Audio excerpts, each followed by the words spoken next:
Welcome to the Brave Women at Work podcast. This is your host, Jen Pastikas.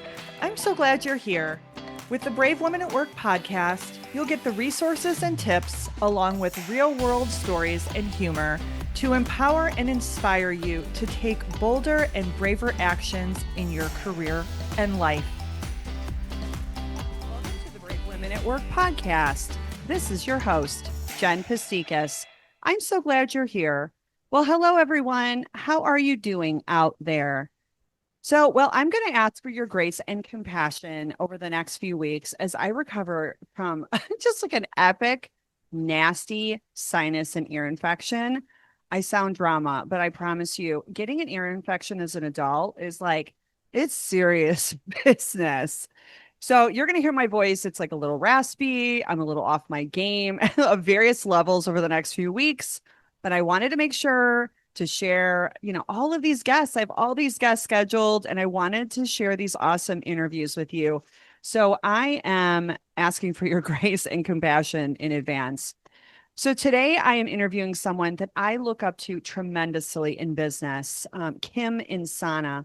As you will hear, Kym not only is a wife and mom to 4 boys. I'm like, what? Wow, I know, 4 boys. But she has also built a very successful marketing and media execution business.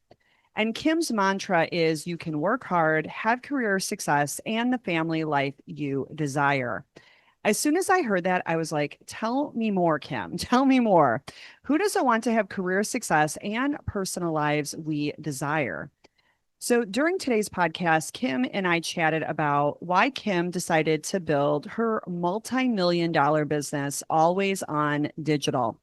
Why Kym is so passionate about working parents and how she helps her own employees that are working parents with their values and their policies within her own company.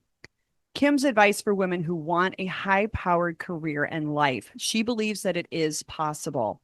How Kym manages her teams, both in person and remote. Digital marketing and media, we touched on it, of course. I had to talk about this since I am also a marketing nerd. So just bear with me as I go into that part of the conversation, because I'm like, yes, Kym, yes, I want to hear more. So hopefully you find it interesting as well. And just so much more. Kym was a joy to have on the show. So here's a little bit more about Kym. Kym Insana is a multi-million-dollar business owner, digital marketing expert, wife, and mother of 4 boys. As the founder of AlwaysOn Digital, she helps leading brands reach the masses through dynamic digital campaigns that generate consumer interaction and sales so they can scale. Top brands lean on Kym's expertise, including the U.S. Air Force, American, Infamil, the Texas Rangers, and Johnson & Murphy. Kym jumped into the digital marketing world before it became part of the modern fabric for business growth. For more than 20 years, she's led sales and digital campaigns for top advertising agencies in New York City. But dealing with a 2-hour commute, I feel you, girl, while growing her family proved to be a turning point. She felt compelled to start a business and gain her time back. The yearning for freedom quickly outweighed the desire for a corporate career. At the same time, Kym noticed other successful women quitting the workforce for similar reasons. That prompted her to ask herself, what if I could build a business that fit these talented women and their ideal work schedules while still providing them with a career? In 2016, AlwaysOn Digital was born. Today, it's a multi-million-dollar company that proudly offers creative and flexible work schedules for employees who are made up of mostly super motivated mothers, often former executives who desire income and increased work-life balance. As I said earlier, Kym's mantra is you can work hard, have career success, and the family life you desire. She has shared her story and expertise on stages across the country, including the Big in San Francisco and iMedia Brand Summit. AlwaysOn Digital is certified as a women-owned small business through the WBENC. So if the Brave Woman at Work podcast has helped you both personally or professionally, I'll ask every week, just share it with a friend, a family member, or a colleague. And of course, your ratings and reviews, it just helps the show get in the hands of more women. it's amazing. Sometimes like I like love a show and maybe a different show. I'm like, oh, I'm worried it'll hit differently, but then someone will contact me and be like, I love that particular show. Right. So you never know, like all the different topics, and the show ranges a wide gamut of topics. Everyone takes the shows differently. Everyone gets inspired by different topics. So if you're inspired, please do me a favor and share the show. Also, if you haven't yet joined, and I haven't shared this in a long time, so there is a private podcast Facebook community. And if you'd like to kind of be on the insider, join us over there. So you simply search for Brave Women at Work podcast on Facebook, and I will let you in. So I'm planning to share special news and updates within that group. So just join us over there. I'd love to see it continue to grow. We also have, and this is super fun. So I am on with my business partner and my dear friend, Hope Mueller. We are on our fifth, I cannot believe this, our fifth book in the Brave Women at Work Women's Anthology series. And we have 1 to 2 author spots still available. The upcoming book title is Brave Women at Work, Lessons in Authenticity.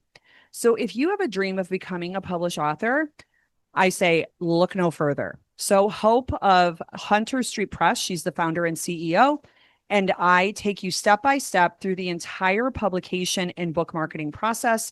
It's about 9 to 12 months long. And the best part, you might be thinking, oh my word, Jen, I like it's hitting my heart, it's hitting my gut, like I want to do this. The cool thing is I repeat, you do not need to be a professional writer. You do not need to have an English major. I promise you, you simply need to have a dream of becoming an author and a story of authenticity within your heart. So if you would like to learn more, email me direct at hello@bravewomenatwork.com. I am happy to jump on a one-on-one call with you to explain the process, the investment in the process, what you'll get out of the process to see if this is a fit for you. Okay, let's welcome Kym to the show. Well, hello, Kym. Welcome to Brave Woman at Work. How are you today? I'm great. How are you doing? I am so good. Thank you so much for being here. Thank you for having me. I really appreciate it. Yeah, of course, of course. So why don't we just jump right in? As my longtime listeners or even my newbies, that I love women's stories, and it's one of the reasons that I get so much joy and pleasure from doing this show. So tell us a little bit about you and how you've gotten to where you are. So I am a mom of 4 boys. I have children that range from 8 to 18. So a little bit of a wide Wow. spread there. Okay. Yes. Yeah. Very involved in sports. So big sports mom. And the second part of me is I left corporate to start my own business. Basically without any knowledge of starting a business or if I should be doing it at all, and just kind of jumped right in. And so we have an advertising and marketing business that helps agencies and advertisers run media campaigns. So that's pretty fascinating. So were you in marketing before, or like why did you decide to go and start? And your company is AlwaysOn Digital, went to the website. So, what's the story behind that? So I went to high school in the city, in New York City, Okay. and I got an after school job at a radio rep firm, in the 90s. And so it wasn't that I necessarily had thought that my path would be advertising. It just kind of where I was placed. I had a friend that said, oh, they're looking for some part-time folks. I started there and I worked my way through college there. My big dream was actually to be a sportscaster, Oh, for basketball or something like that. At the time it was all about Marv Albert and the Knicks.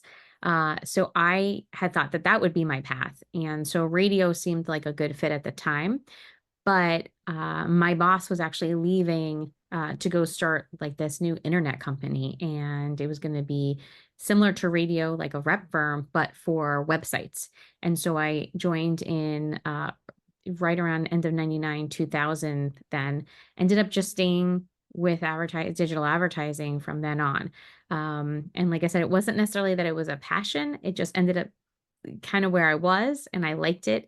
I liked the people around me. And then I stuck with it and tried some different opportunities on the brand direct side, as well as hmm. moving over, and staying with sales and selling the actual media.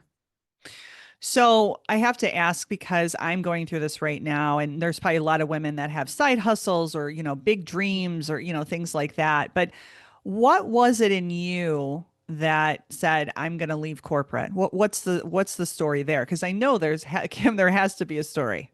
Yes. And so honestly, going back to the radio days and how we always have something in the back of our mind that just sits there and nags at you. I was only 16 when I started a radio, but they had these women that worked there that were sales reps, and they did this part-time job share thing. And I was fascinated by it because they were so good at their job. They were selling, outselling a lot of people. They just had their stuff together, and I was so impressed. They were mothers. They took care of each other's kids on the day, on different days. They each worked 3 days a week, and this is before cell phones and before laptops, where you can actually take your device and continue working at home, or and I just always thought like that model should apply basically to every mom, and be like an available resource, because it moms get it done. And I'm not saying that other people don't, but I just felt like they always had it done. And so as I was going through my career and started to have children, I kept asking for this. I would say, can I work from home? And one of my jobs was fully remote, Okay, that's early good. 2000s. Yeah. They were a California-based company. And so I was able to work from home. And so when I went back to more of a corporate role, I said, I've proven myself in these situations. Why can't I do it? And the answer was like, that's not the way it is.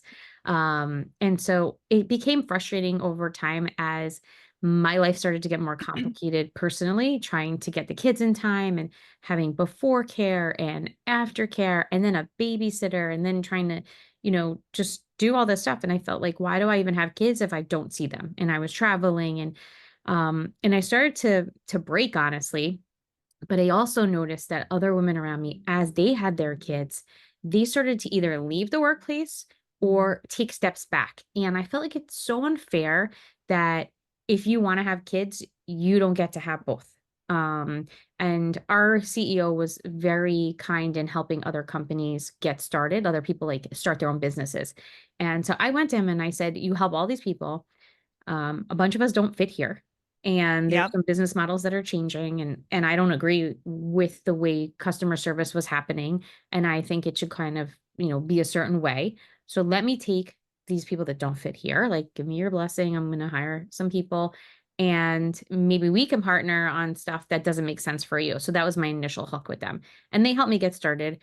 Little did I know I didn't really need them. I could have, started an LLC on my own, and a Well, bunch of different you things, didn't but know. Yeah. I didn't, and it was a crutch, honestly. It's like the one foot out the door. You're doing it, but it ended up being completely on my own, because they ended up helping. Didn't really help me at all. After they set up the LLC, it was kind of like, see ya, which was good, and it was good for me personally. But that was ended up being kind of my breaking point. Wow.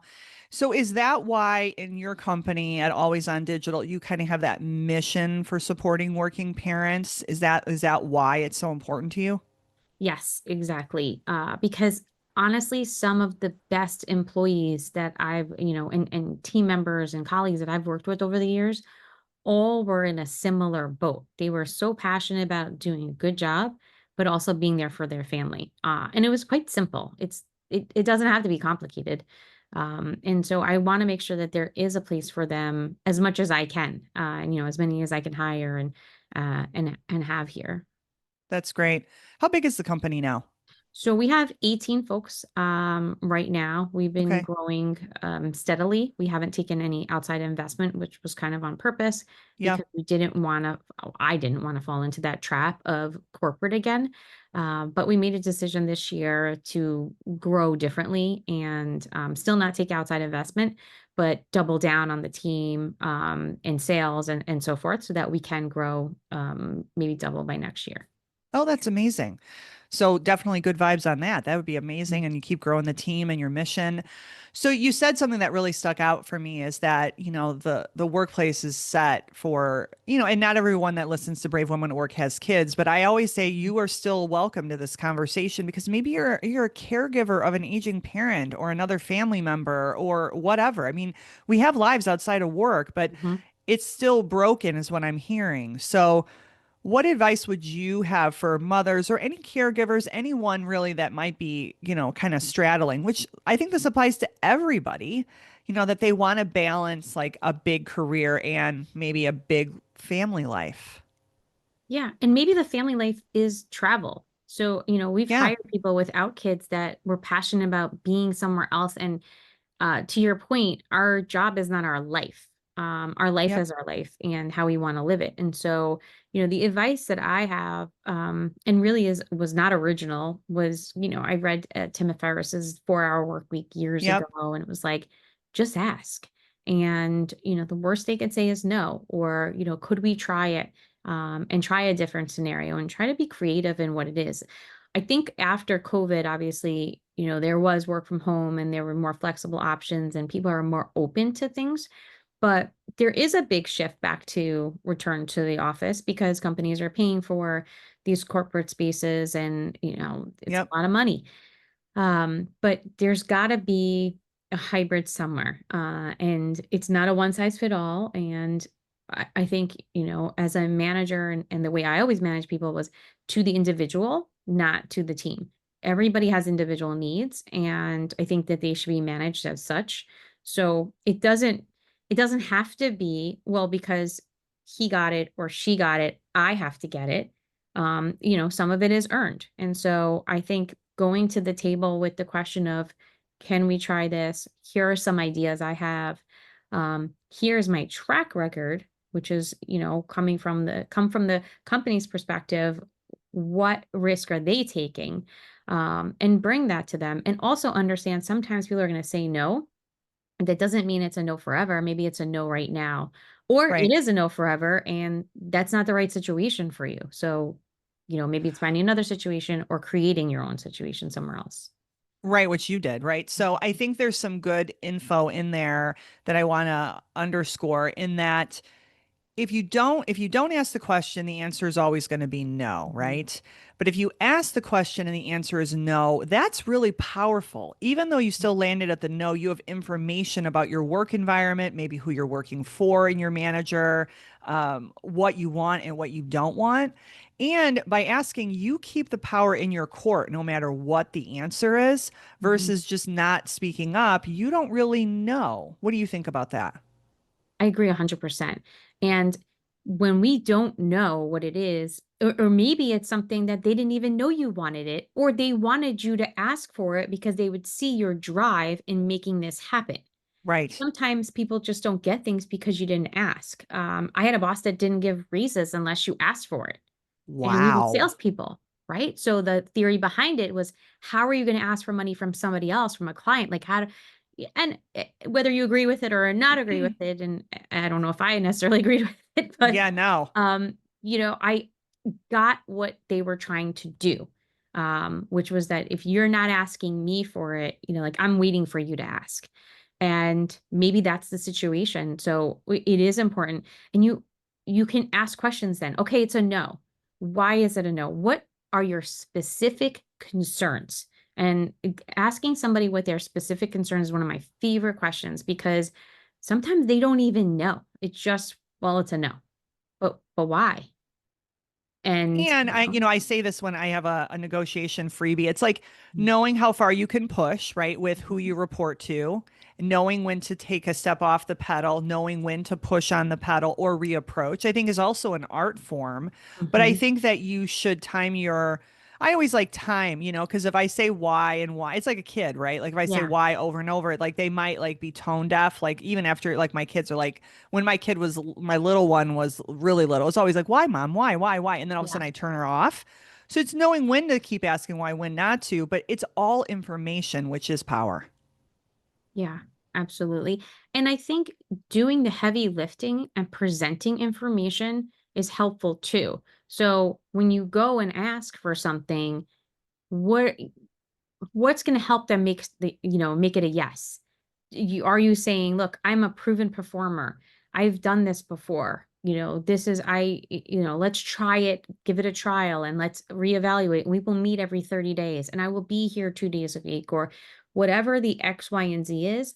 Because I had a manager that was like, your IM is idle. You're out somewhere. And it's like, how often do we take a call that you want to take a call walking around the block and take that call? It doesn't mean you're not working. It just means that you don't want to sit down for a second. And, they would get crazy about it. And so you have to be able to understand, and knowing your manager too is helpful, like understanding what their fears are going to be, and trying to, set those aside. And I think the other part that about this that makes me crazy is when you're in that type of environment, like you just said, like you are not tethered to your teams or your IM or whatever your tool is of choice, Slack. It just scares me because it's like, is the person you're reporting to a manager or a leader? And leaders trust, they hire good people and they trust those people. And if the trust is broken, the trust is broken. And then you do what you got to do as the leader of that team. But I really struggle with what you're talking about when it's like kind of too in my soup, like I'm too micromanaged because I'm almost like, wow, we spend a lot of time together. Like we don't have a tight enough relationship that you don't trust me as a high performer. Yeah. Yeah, exactly. And the proof is in the pudding. If I was on a performance plan, then I understand. Different story. Exactly. One other thing I want to touch on before we kind of pivot off is you had said something that you manage to the individual. What about for cultures that are more about, this is more for our larger corporate cultures that are about fairness or policy, right? So HR, if HR is on the line, so sorry, but you're bristling, right? Because you, Kym, have a small team and kind of can manage to the individual because it's number one, it's your successful company and it's growing and that's wonderful. But for corporations that have large teams and policies, it gets more challenging. So, any thoughts on that with the whole idea of fairness? Because I'll just throw in, I still think that people earn maybe special perks, and that is how you retain some of your top performers. But I even struggle with this in corporate life because, of fairness or following policy. What are your thoughts? Yeah, and I think, the larger the organization it is, the harder. And that's kind of where I was sitting at one point, where I was getting some work from home, but others on my team weren't. But then for sales, it's a little different and it was Right. easier because we could say they're hitting their metrics, but what are the metrics? I having a brushstroke policy of nobody can work from home or nobody can have these privileges, I think is ridiculous. Because the reason why I started to manage as an individual versus to a team was because I had some folks that lived really far away, and all they cared about was being able to leave an hour early. And we would put financial incentives in a bigger organization, financial incentives in place and say, the next person that closes the deal is $100 or whatever. And Yeah. that person would say, I don't want $100. I don't want it. I want to leave at 4:30 and make my train. Huh. That was it.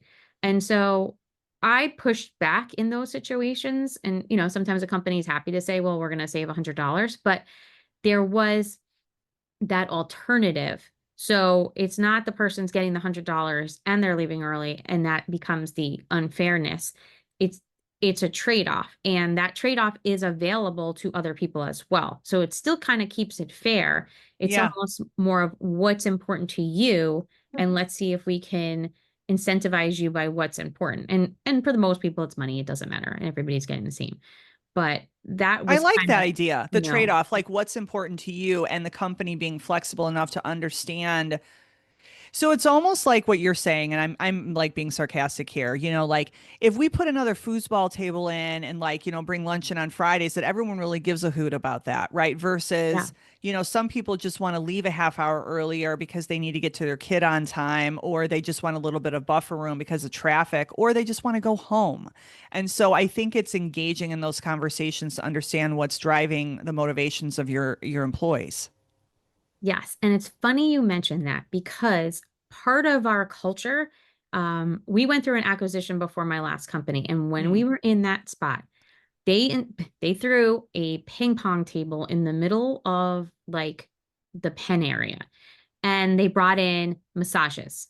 So these two things were happening, but more of the senior folks didn't care about any of that stuff. First of all, there was a coder on the team. He was like an engineer, and he used to manipulate the calendar, so he always got a massage.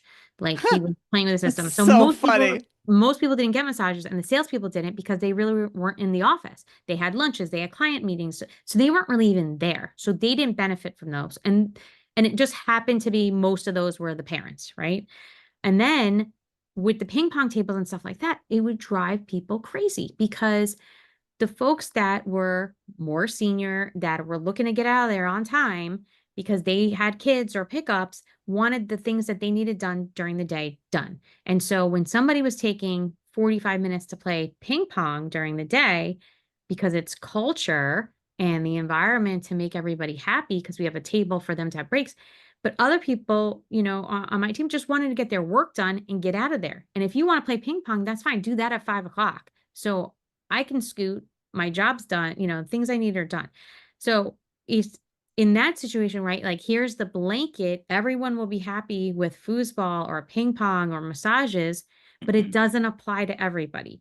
And what's fair ends up being really not fair for a lot of people because then you're feeling like I'm doing my job and I'm sitting here and it's not fair that you get to play ping pong during the day. That's totally fine.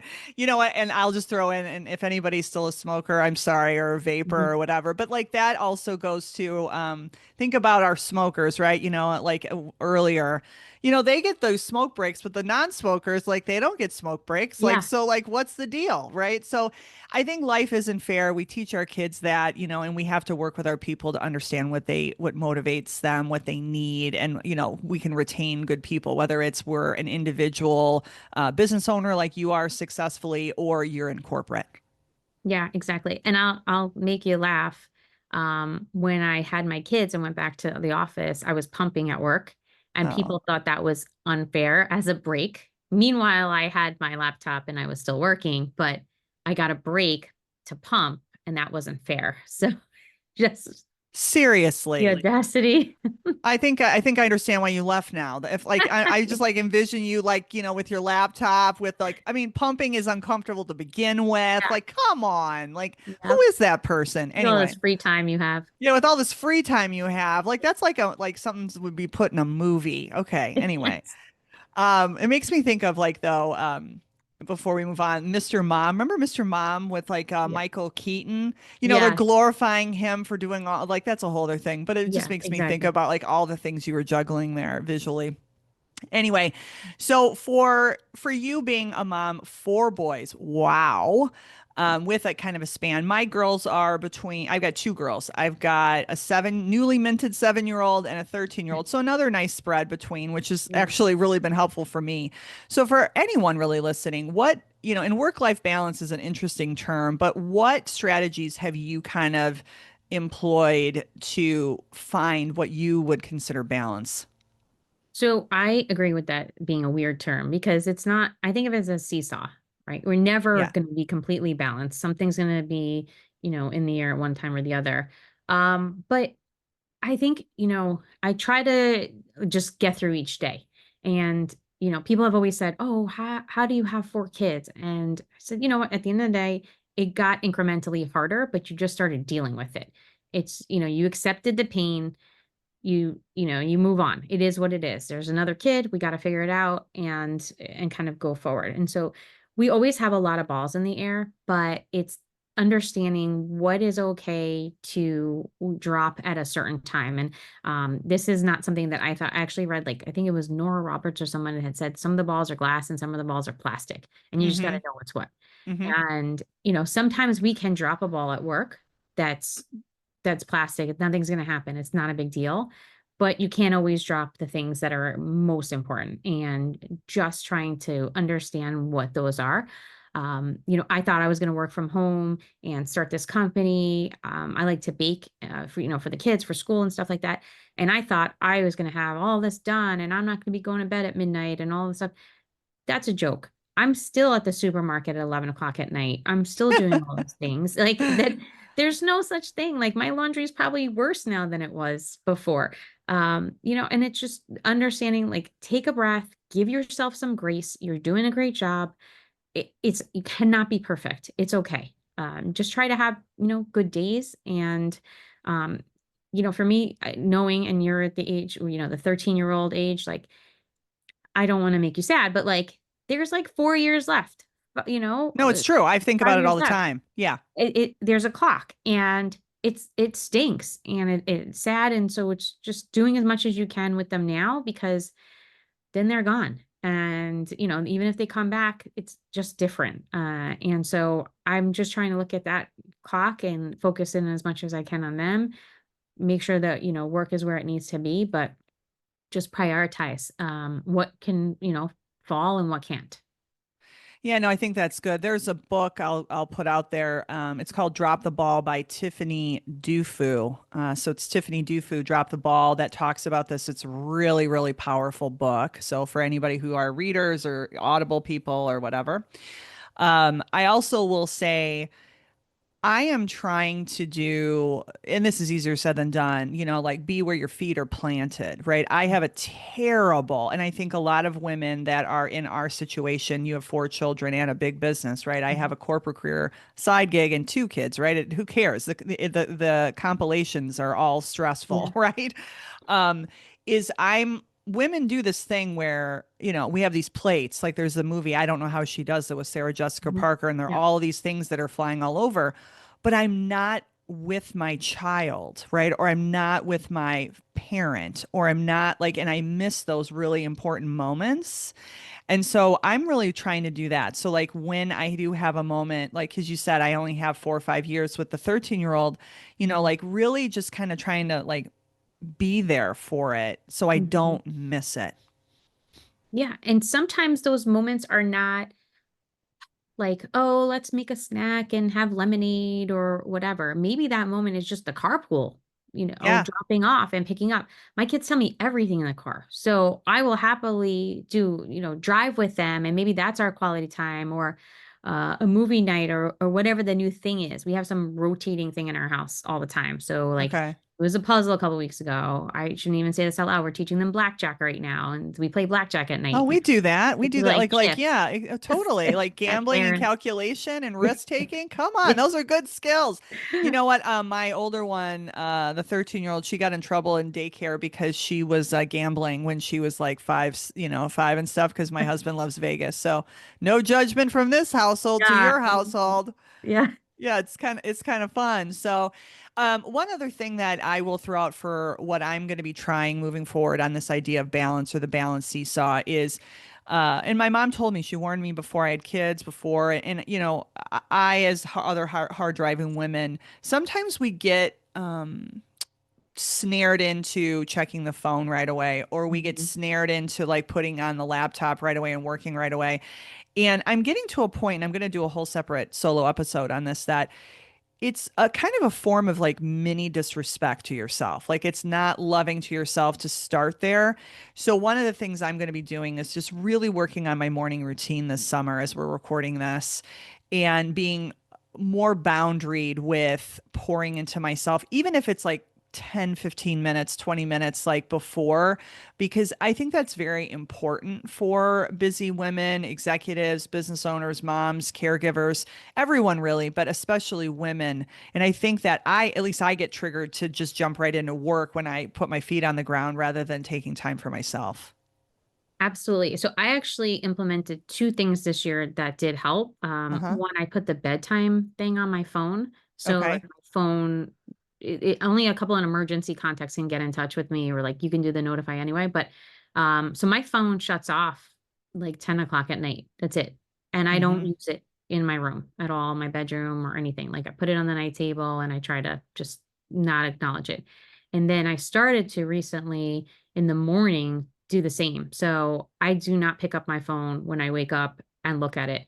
I pick it up and I carry it with me downstairs, but I usually try to get a quick workout in or something. With so many kids and like in and out different times, I do like these hybrid, like 15-minute workout, 10 Yeah. minute workout, wherever I can in between their drop offs. But I do not check my email um, up until probably like 7:30 or something like that. Like that's Okay. it. So I wake up, maybe before 6, and I do everything that I can, and be present with my kids before they go to school, because I only have 20 minutes in the morning before they go to school. So I want to make sure they have what they need, Wow. and I do not look at my phone. during that time. And it has helped so much because I feel so present with them. And like you said, it's like a switch. Now they're gone.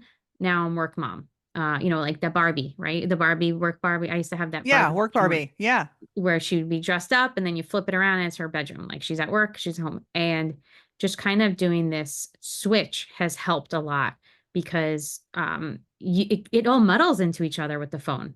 And you're just picking it up and the kid's talking to you and you're not listening because you're reading an email versus saying, like, I'm listening to you, you finish that. And now mommy's just gonna check one thing real quick, for 15 minutes, and then I'll be right back with you. And that has Yes. helped a little bit. To create like some boundary time for Mhm. when I'm in this Barbie role versus that Barbie role Yeah. versus, you know what I mean? I know we're using Barbie playfully here, but it's Yes. absolutely true. So let's switch back to, anybody else that like me, we have a side hustle or maybe we're considering a similar path to you or we're fed up, we've asked the questions, we're getting the wrong answers. What what would you give, from an advice perspective, someone else that wants to start a business? I know you didn't even know, like you just like went head first. I maybe well, you straddled, but you really did go head first, right? So what advice would you give to someone that wants to follow in your footsteps? So yeah, I did go ahead first because I was part of a layoff is how they got Okay. me to start. So I was not working at all. And I did panic and, kept thinking maybe I should just get a regular job. And I think that fear is always going to be there when you go off on your own. Like, should I commit to this or should I go back? My advice is obviously try to do a little research first. I didn't go to business school. I don't have a business degree. I will say the one thing that I feel like is the most important piece that I'm sort of missing and I'm trying to grow with is the accounting piece because that is critical with a Mm-hmm. business and understanding. My 18-year-old actually is studying finance based on me like drilling into his head for the past 9 years that you really need to understand numbers and business and accounting and finances. And so like that's the critical piece I would say, if you could do a little reading on that and make sure.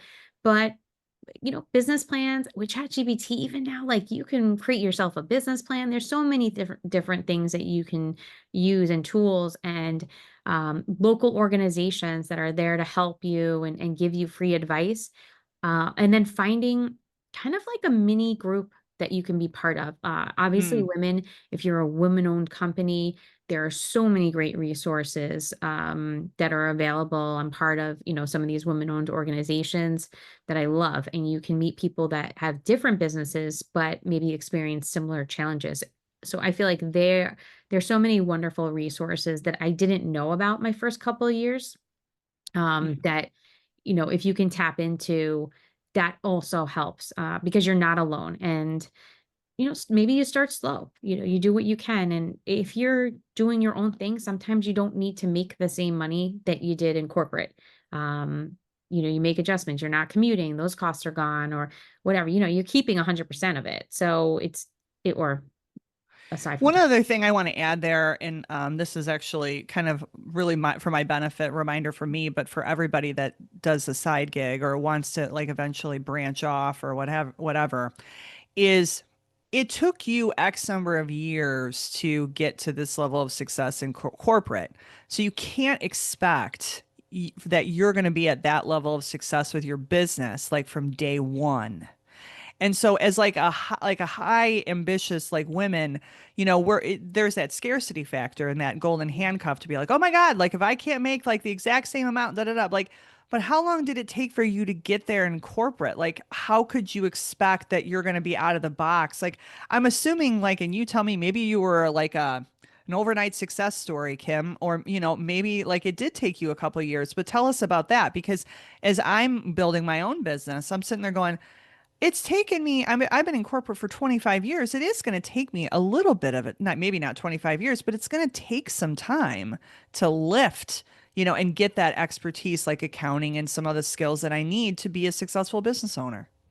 Yeah. And I would say, I don't even think that we're in a position where I would say, oh, I made it and I am at the same level I was before. And we're Okay. 9 years into this. And I don't feel like I was 20 years into my career, like you said, at that level.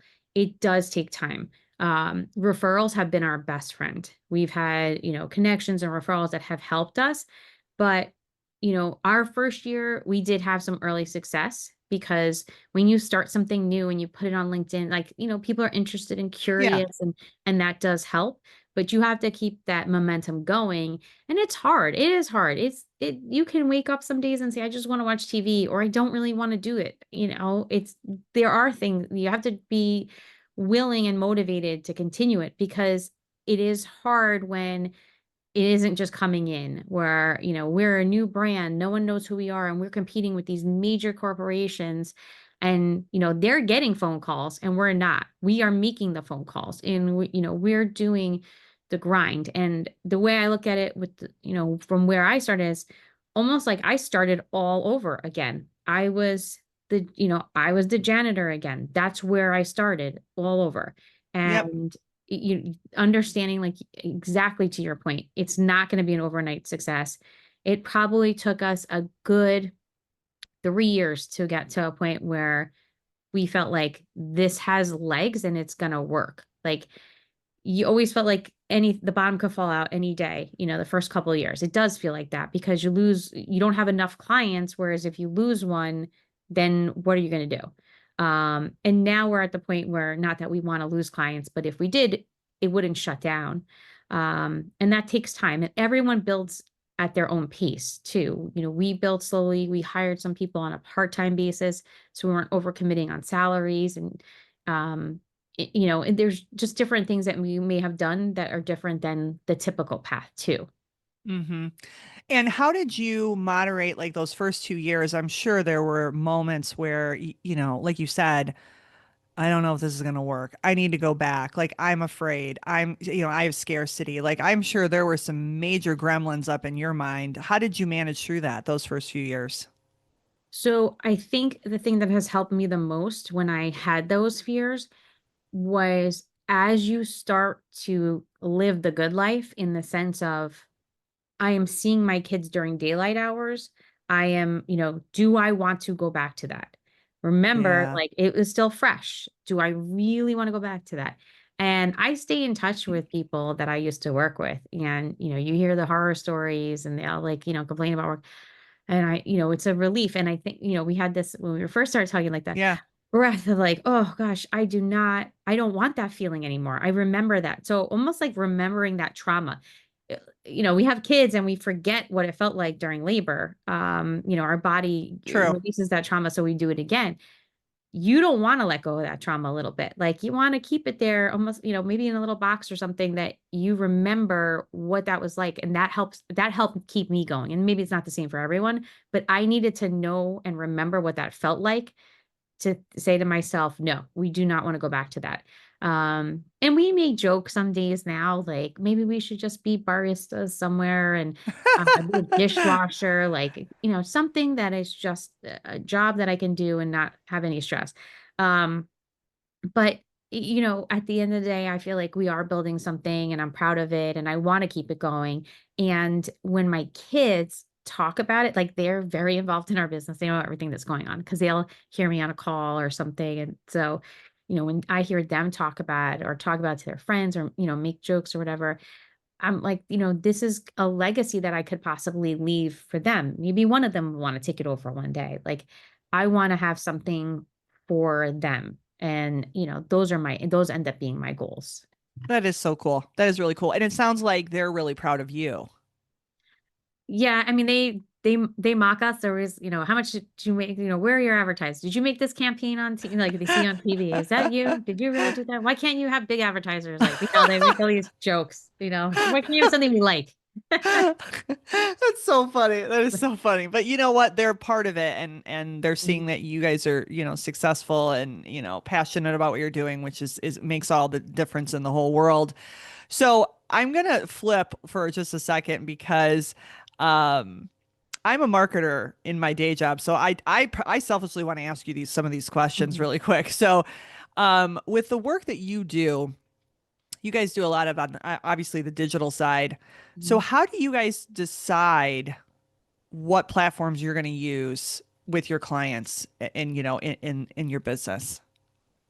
So it depends on, on a case by case basis, but usually what we try to do is look at the client, what's the vibe on their website, what's their personality almost, right? What's the brand personality? What's the brand trying to get across? Not every brand is made for TikTok or Snapchat, but maybe the demographic skews a little bit. And I hate to say older because I fall into it, but the Facebook users Yep. are generally, on the older side. But then there's, like you have Instagram, or maybe it makes sense for search because you're trying to drive, online sales or in-store sales. We really try to just take apart what's happening with the brand and what the brand is trying to do, and then assign some ideas for each. And I feel like naturally, for the most part, mid-sized companies have probably 3 to 4 that are like you must be on these. And then from there on out, it's test and learn. Maybe you test, this platform, or you're testing this type of strategy, or and then you can get more involved, audience lookalike models and things like that. But we usually try to start with, like a core that makes the most sense, and then go from there. So I've seen people I work with, business owners, even individuals. So let's talk about, the individual Mhm. brand. You don't even have to have a business, but some people want to be everywhere. And I've actually wanted to ask you that. I don't think that's not, you just said, like, it's not necessary based on who you're trying to attract. But I also think, I mean, we only have so many hours in the day. So if you're on like, 7, 8 social media platforms or how many there are, like it really dilutes your energy. Mhm. So as I've read on business that I am supporting women in career. So LinkedIn is like where I am most Yeah. often.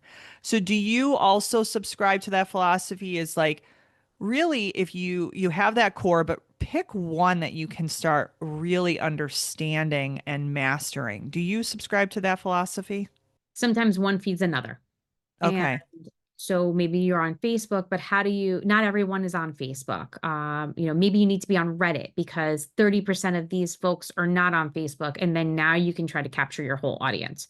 But Okay. for the most part, I agree. If you dilute your budget, and it really depends on budget. If you're McDonald's, Who yes, you can cares? be everywhere. You have the Yeah. money to be everywhere. You Yeah. need to be everywhere because, how many locations you have or whatnot. But if you're a mid-sized business or a startup, or, like you said, a brand, not necessarily a business or a person, then yes, LinkedIn, maybe Instagram. It may not be Facebook. It really becomes targeted, or you need search because you're selling a specific product. But you end up competing with depending on what you're selling, you have to have the budget to do certain things. So otherwise you end up competing um, with so many others that it doesn't make sense. So like double down on where, in this case, maybe LinkedIn, where you can, so that you can really concentrate and focus on your audience. Okay. And, and this is completely ignorant, but I hear, business owners and even individuals like where the algorithms are getting so challenging that like you can't even see stuff, like it's getting impossible. Is that true? Like where with the work you're doing, where it is getting more challenging for you in your work to get people and brands noticed? So the thing with the algorithms, and I think there's, a key differentiator here between what's organic and what's Yes. paid. So Okay. with your organic audience, only a percentage is going to see it. That's it. There's only so much time in the day that someone is on Instagram scrolling. You're Yep. not going to hit every one of those users that's following you because they're following other brands as well. But with paid, that really comes down to what you have to spend, and trying to play into the targeting, and Okay. algorithms are there, and they take time to to change. Like it's creating something new, and making it think differently or look differently takes time. It's based on all the behaviors of the consumers.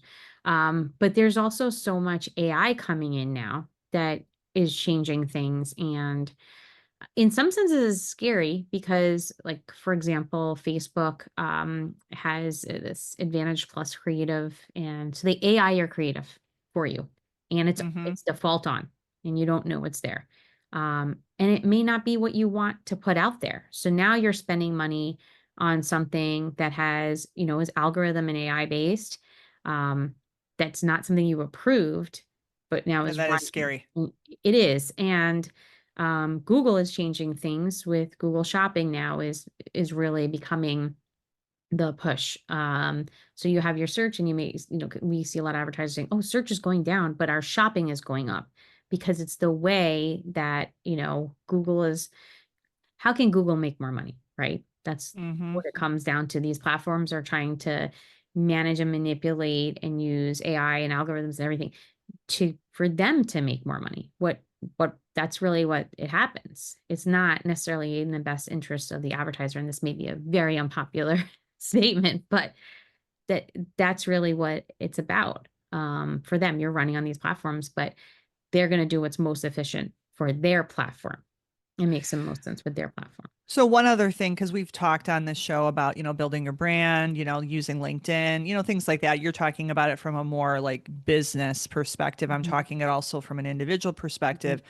I have to touch on this, and this is a whole other podcast, but I've been seeing a lot on AI, like AI generated headshots or overtouch headshots, like